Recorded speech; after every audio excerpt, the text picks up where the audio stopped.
Hello नमस्ते, स्वागत छ फेरि पनि मेरो युट्युब च्यानलमा। तपाईहरु आज मैले कन्टेन्ट फोटो एडिटिङ भिडियो ल्याएको छु। यदि मन पर्यो भने लाइक कमेन्ट गर्नु होला, अरु भिडियो चाहिएमा कमेन्ट गर्नु होला। एन्ड गाइज, यदि मेरो युट्युब च्यानल सब्स्क्राइब गर्नु भएको छैन भने फटाफट गएर मेरो युट्युब च्यानललाई सब्स्क्राइब गरिदिनु होला। हस्, धन्यवाद।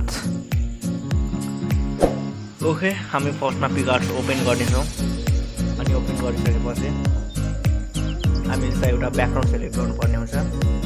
एन्ड ब्ल्याक ब्याकग्राउन्ड सिलेक्ट गरिसकेपछि हामीले चाहिँ ब्याकग्राउन्ड बनाउनु पर्छ। आफ्नै कन्टेन्टले आफ्नै क्रिएटिभले चाहिँ ब्याकग्राउन्ड बनाएर हामीले चाहिँ एडिट गर्न सक्छौँ। हामीले चाहिँ यस्ता प्रकारका वालहरू चाहिँ युज गर्न सकिन्छ। यस्ता वालहरू कहाँ हुन्छ भनेपछि क्रोम ब्राउजरमा गएर वाल सर्च गऱ्यो भने यस्ता प्रकारका वालहरू आउने। एन्ड म चाहिँ आफ्नै कन्टेन्टले ब्याकग्राउन्ड क्रिएट गर्नेछु। आफैले आफ्नै कन्टेन्ट अरूको हेरेर होइन, तर आफैले। यदि तपाईँहरू चाहिँ यदि नयाँ हुन्छ भने आउँदैन भने मेरो कन्टेन्टलाई, मेरो ब्याकग्राउन्डलाई तपाईँहरूले फलो गर्न सक्नुहुन्छ। फलो गर्दा यसमा केही फरक पर्ने छैन, केही फरक पर्ने हुँदैन। फलो गर्न सक्नुहुन्छ तपाईँहरू।